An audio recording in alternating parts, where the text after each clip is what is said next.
Year 8 from Shearwater School are doing a bush regeneration project. We've got the great opportunity to work with Nadia with her chemical-free June care. So we'll do the same thing we did yesterday. So if you guys can get your backpack and walk in. It's giving to the community, it's fitness, and it's just that sense of doing something without having the reward is innate.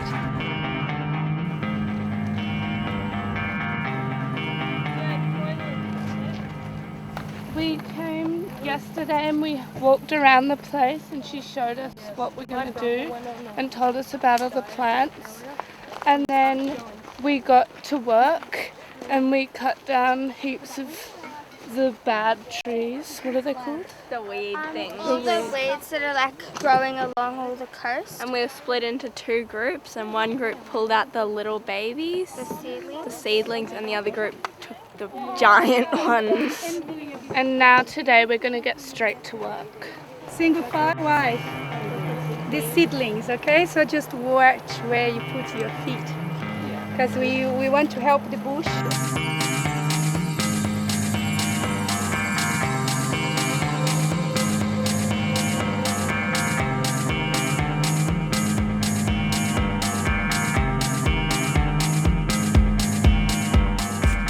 There's a little seedling right there where we put in the bag, and that is, let me see, that's going to be a celery wood, and beside is a Banksia integrifolia. So it means there is a seed source that's been kept here on the soil, and they just been waiting for years and years for the light. No, so once the Bitou bush gets removed, sunlight reach the ground and things can grow.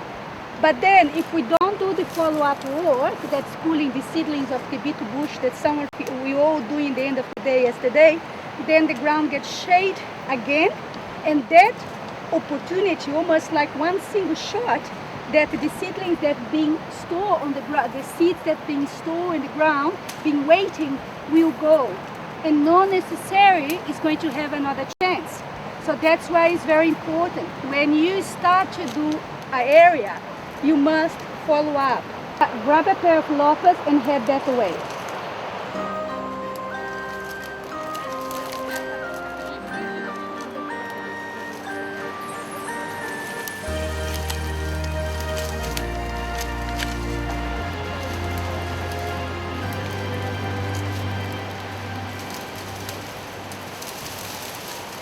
So just always watch what you're pulling. See, the Bitou bush is very different, don't you think? Yeah. You see, there's always white in the middle here. It's quite brittle the way it breaks. If you find a seedling that's not Bitou bush, call me.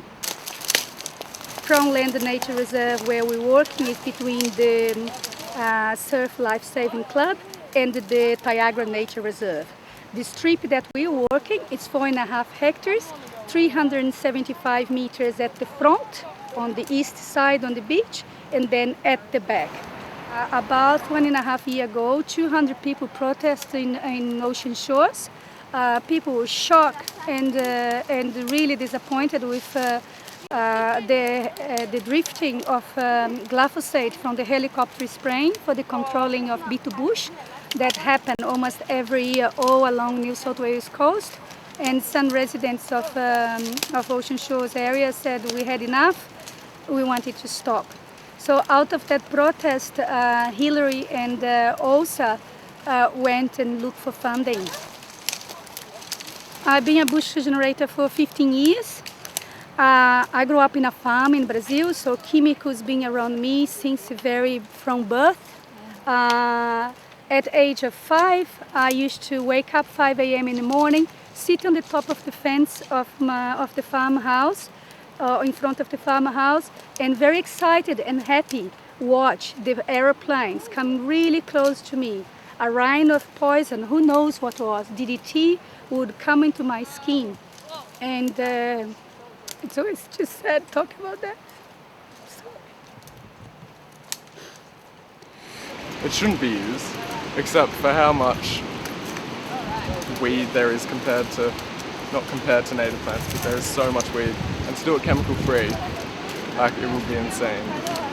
And especially I suppose for volunteers it's alright, except there's a lot of paid people that own business, bush regeneration businesses, and they can't really do it without pesticides, otherwise it just takes way too long. And the government and the council are money kind of thing. Instead of a whole lot of chemicals coming through here and maybe, I know it might be killing other plants that are native or the animals around here, and it's such a much better way to do it, to get in here and actually take it out by hand, and we learn something. Like we've been learning about the bush tucker and things like this, and yeah, it's just such a more, getting closer to the earth, and it's just a better way to do it, I think. They're getting a lot out of it. You can't beat learning in the outdoors, especially when it comes to science and learning the botanical names and the impact of sand mining. It's something you can do in class with a textbook, but when you take them out in the field and get them to give back to the community and back to the environment, it's invaluable. Yeah, reset. Yeah. Let's go.